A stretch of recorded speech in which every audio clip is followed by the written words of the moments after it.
Bom dia, nono ano. A gente vai começar a nossa aula de hoje com um novo capítulo, capítulo 11, Europa e Ásia, Geopolítica. Ou seja, nesse capítulo a gente já deixa mais de abordar somente a Ásia e a gente traz a Europa de volta, não é isso? Já que nesse ano letivo a gente estudou bastante Europa e Ásia.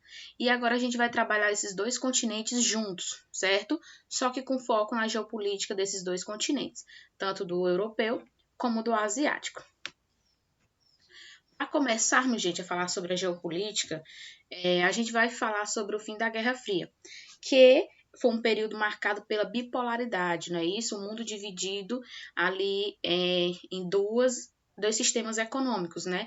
O sistema capitalista, aquele que era promovido, que era incentivado, que era controlado, que era exaltado pelos americanos, né, pelos Estados Unidos, e o sistema socialista, né, que tinha como principal federação a Rússia, certo? Então, a Guerra Fria vai ser o nosso ponto de partida para entendermos um pouquinho da geopolítica, tanto da Ásia, mas principalmente da Europa, certo? Então, o fim da Guerra Fria, gente, trouxe reflexo no continente europeu, certo? Então, o fim da Guerra Fria resultou, gente, em uma alteração geopolítica substancial que refletiu também na configuração dos países. Como assim, tia, o fim da Guerra Fria refletiu na configuração dos países? É conhecimento de vocês que durante o período da União Soviética, muitos países eram agrupados dentro da União Soviética, não é isso? Então, a gente tinha a Tchecoslováquia, tinha a Iugoslávia, a gente tinha a Rússia, a gente tinha países bálticos, a gente tinha países da Ásia ali, também que todos faziam parte ali da União Soviética, né? Eram territórios de influência da União Soviética. Então, quando chega o fim, a Guerra Fria, chega também ali o fim à União Soviética, certo? Então, vai haver o surgimento de novos países. Então, o vencimento aí dos Estados Unidos do capitalismo sobre o socialismo vai trazer ali uma nova configuração dos países, principalmente na Europa, certo? Além da reunificação da Alemanha, gente, essas mudanças resultaram nas divisões da União Soviética, da Iugoslávia e da Tchecoslováquia, certo? Então, é conhecimento de vocês que quando a União Soviética chega ao fim, vários países declaram independência. A Iugoslávia, gente, ela era um país composto por 6 federações e a Tchecoslováquia por 2 federações. E depois esse país também foi dividido. A gente vai estudar ele em outro momento da nossa aula, certo? A Tchecoslováquia, ela ficou dividida ali em República Tcheca e Eslováquia, certo? Então, tudo isso foi reflexo do fim da Guerra Fria. Lembrando, a Guerra Fria, gente, foi um confronto não armado, né? Foi declarado porque teve troca de farpas, né? Onde o presidente Truman, lá nos Estados Unidos, ele afirmou que a União Soviética, né, o socialismo, ele era um perigo à paz mundial, era um mal que teria que ser combatido, certo? A todo custo, nem que para isso eles tivessem que usar força, e isso ficaria a cargo dos Estados Unidos. Então, os Estados Unidos, segundo Henry Truman, era responsável por manter a paz mundial, certo? Aí foi que onde a gente teve o surgimento da doutrina Truman e do Plano Marshall, certo? Que era justamente para conter o avanço do socialismo, certo? Então, a gente teve, nesse período aí do fim da Guerra Fria, a reunificação da Alemanha. Como vocês sabem, a Alemanha, durante a Guerra Fria, pós Segunda Guerra Mundial e Guerra Fria, a Alemanha ela estava dividida em Alemanha Ocidental, apoiada pelos Estados Unidos capitalista, e Alemanha Oriental, que era apoiada, né, que era controlada pela União Soviética, ou seja, por países socialistas, certo? Então, a gente tem como marco do fim da Guerra Fria a unificação da Alemanha, certo? a queda do Muro de Berlim, que reunificou a Alemanha. E isso ali é um marco da história, é um marco na história, é um dos momentos mais importantes da geopolítica mundial. São 3 momentos bastante importantes quando a gente fala de Guerra Fria, gente. O fim da Segunda Guerra Mundial, a queda do Muro de Berlim, certo? Temos também o fim da Guerra Fria, são momentos bastante históricos para a geopolítica mundial, certo? Não esqueça. A gente vai falar agora um pouquinho da Rússia, certo, gente? Desse país tão emblemático. Bom, a Rússia, gente, o regime socialista na Rússia, ele foi instituído na Rússia em 1917, após a Revolução Bolchevique. Vocês já devem ter visto alguma coisa sobre essa revolução, sobre a Revolução Russa, sobre a Revolução Bolchevique, lá em história, não é isso? Então, a gente vai complementar aqui em geografia, só para a gente entender a configuração, a geopolítica desse país, certo? Então, a partir de que ano, tia, foi instituído o socialismo na Rússia?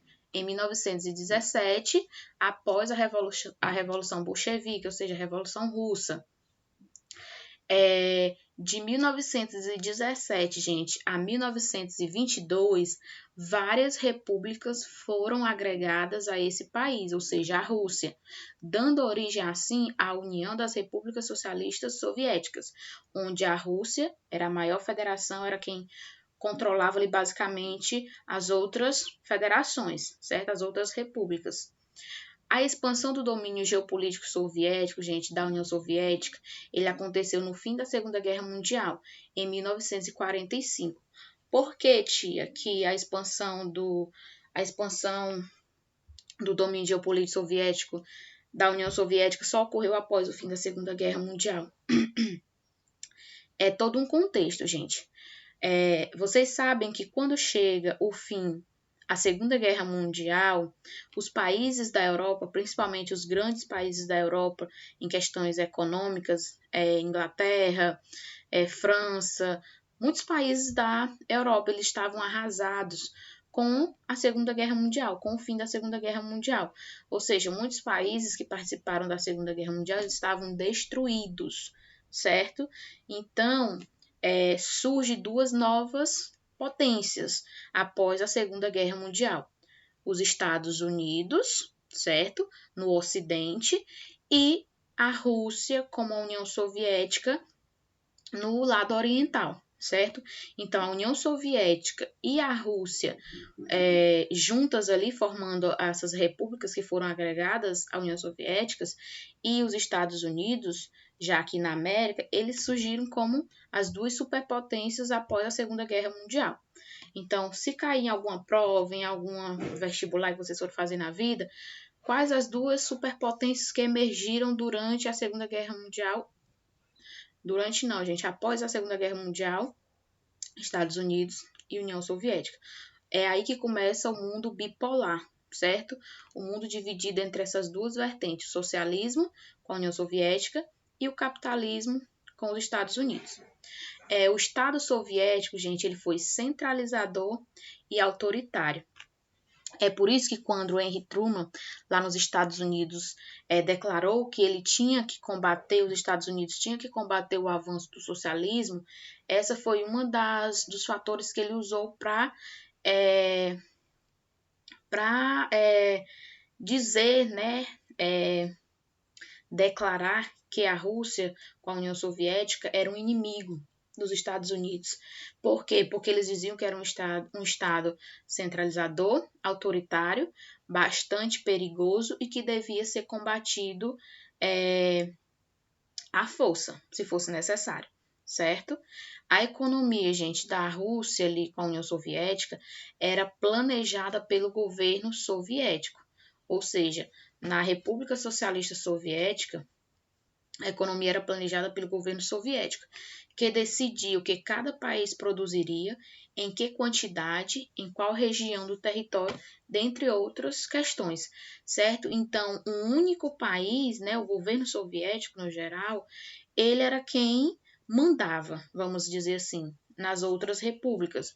E isso chegou a um ponto, gente, que foi começando a ficar chato, vamos dizer assim. As repúblicas começaram a ficar chateadas com o fato de tudo que eles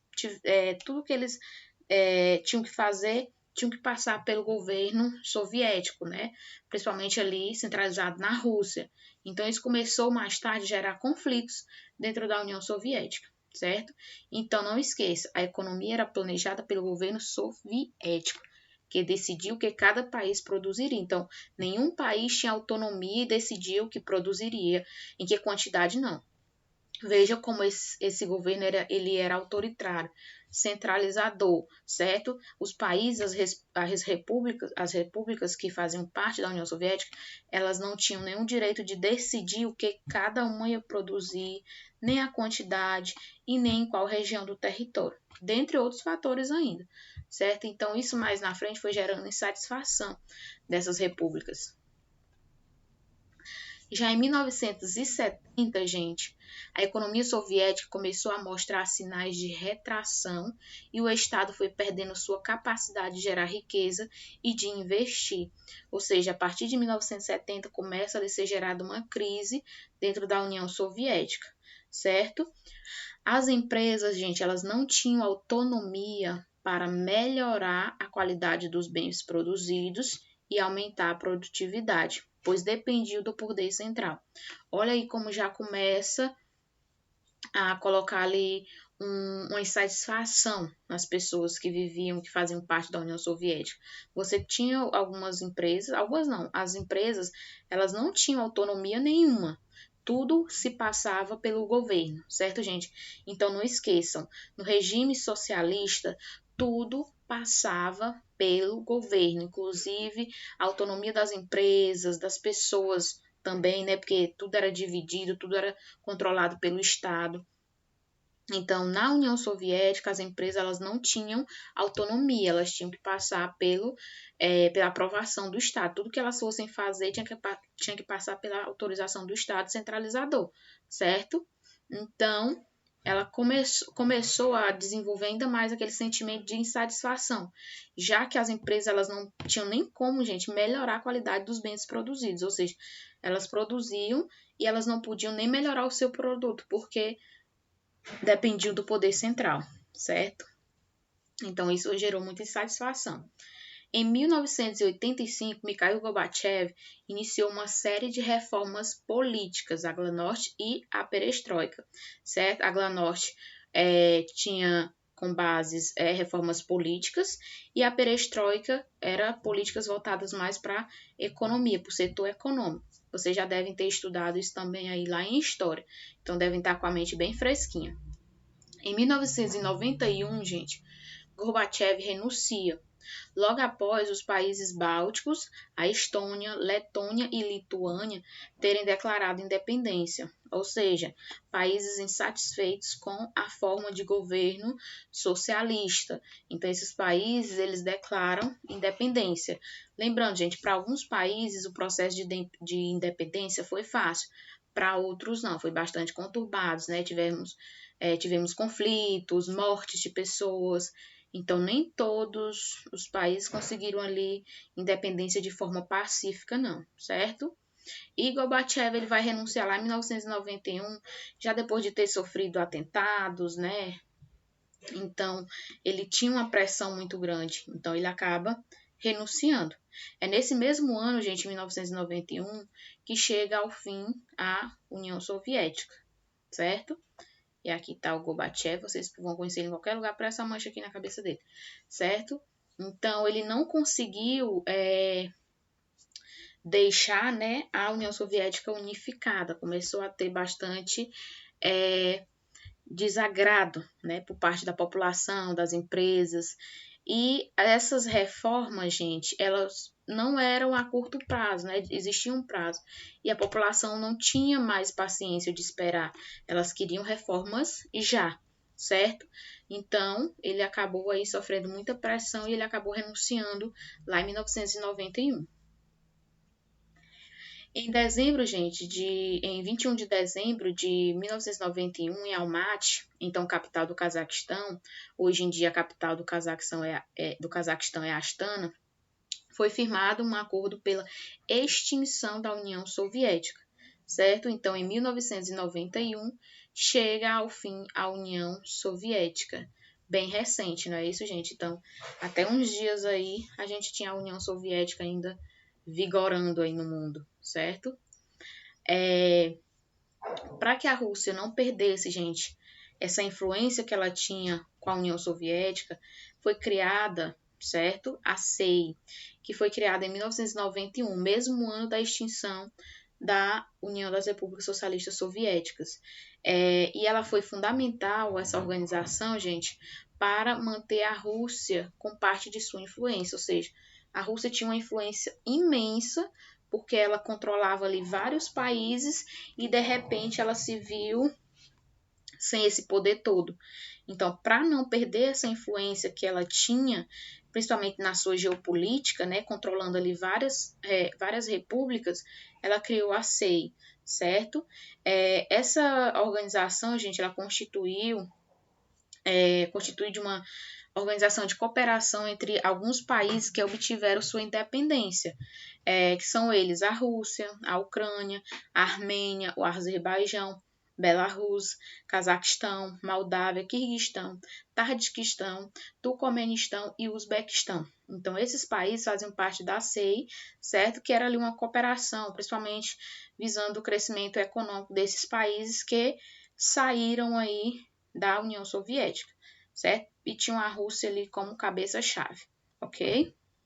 Então, para consolidar sua influência geopolítica, a Rússia apostou especialmente no controle de recursos energéticos, certo?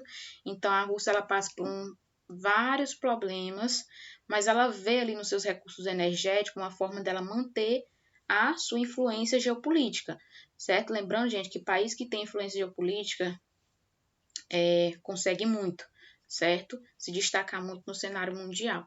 Então, a Rússia, ela sabia o que era ter controle geopolítico, já que ela tinha ali sobre o seu controle várias repúblicas, e de repente ela se viu sem esse controle todo. Então, para consolidar sua influência geopolítica, a Rússia apostou especialmente no controle dos recursos energéticos, principalmente exportando, gente, gás natural para a Europa, certo? A Europa é um dos maiores compradores de gás natural da Rússia, então isso meio que torna a Europa independente da Rússia nesse quesito de abastecimento de gás natural, certo? Outro fator, gente, que vem ajudando a Rússia a manter ali sua influência geopolítica é a aproximação com a China, principalmente a partir de 2013, certo? Então, a partir de 2013, a Rússia ela começa a se aproximar da China, certo? Todo mundo sabe que a Rússia não se cheira lá com os Estados Unidos, assim como a China também não se cheira com os Estados Unidos. Então, a Rússia começou essa aproximação com a China, que aí é a segunda maior economia do mundo, certo? Então, elas têm parcerias econômicas, certo? Lembrando, gente, façam a leitura do capítulo, certo? Porque são tantas pequenas informações, mas que são importantes, mas se eu for colocar aqui, acaba ficando um slide muito grande, muito cansativo. Então, às vezes até tento falar rápido para não ficar muito grande.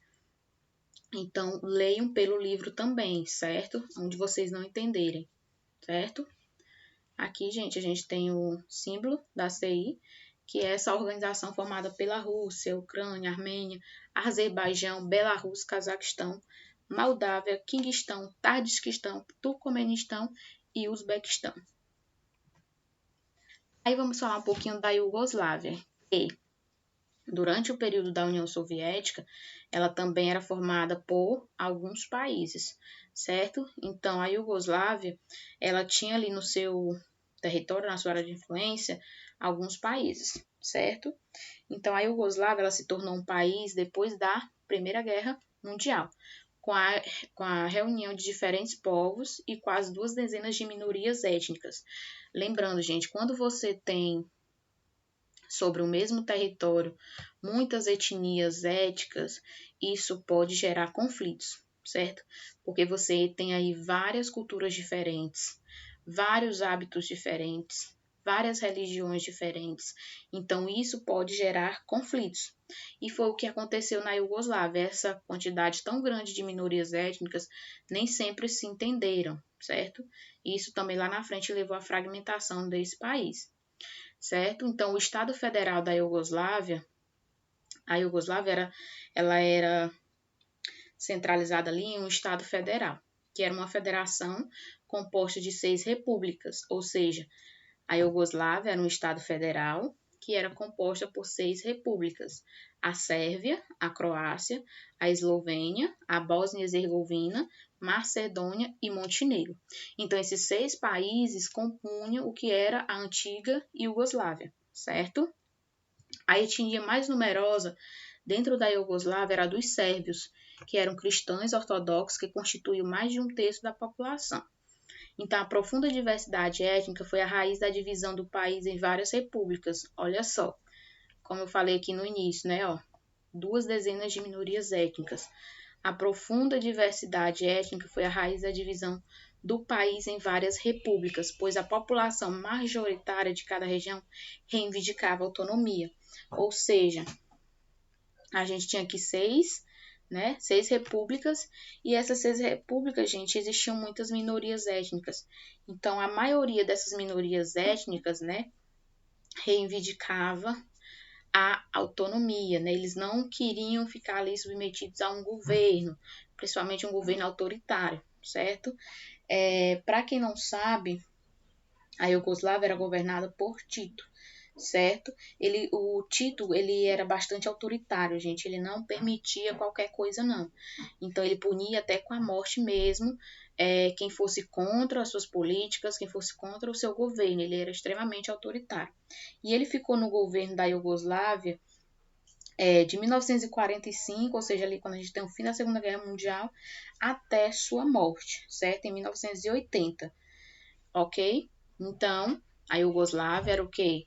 Era um estado federal, composto por 6 países, com muitas etnias, com muitas minorias étnicas e profunda diversidade étnica, que foi a raiz da fragmentação da Iugoslávia, certo? Então, não esqueça. Aqui é a antiga Iugoslávia, certo? Em 1945, gente, a Iugoslávia adotou o sistema socialista. A partir de 1948, o país se rebelou contra o rígido controle exercido pela União Soviética, certo? Então, a Iugoslávia, ela começa esse processo de rebelação devido ao forte controle exercido pela União Soviética. Como eu já falei, esse controle forte demais, autoritário demais, centralizador demais, ele não agradava a todo mundo, certo? E em 1992, a Comunidade Econômica Europeia reconheceu a independência da Croácia e da Eslovênia, tornando oficial o seu desmembramento da Iugoslávia. Aí começa o processo de fragmentação da Iugoslávia. Sua divisão, gente, prosseguiu com o desligamento da Macedônia e da Bósnia e Herzegovina. E já em 2006, bem recente, Montenegro decidiu se separar da Sérvia. Ou seja, a gente tem a formação de novos países, certo? A Macedônia, Montenegro, a Sérvia, a Bósnia e Herzegovina, Croácia, Eslovênia, elas começam ali o seu processo de independência. 2 províncias, gente, ainda estão meio que indefinidas dentro desse território da Iugoslávia, que é Vojvodina, que fica aqui, e Kosovo também, que ainda não tem a sua independência, não tem ainda a sua independência totalmente reconhecida por alguns países, certo? Então, é uma área ainda meio indefinida. Aí, chega ao fim a nossa aula. Espero que vocês tenham conseguido entender. Peço até desculpa se eu falei muito rápido, mas é para que o slide não fique tão extenso assim, na gravação. Qualquer dúvida, estou lá no grupo para tirar as dúvidas de vocês. Lembrando, leiam o capítulo, certo, gente? Que aqui só está uma parte das informações.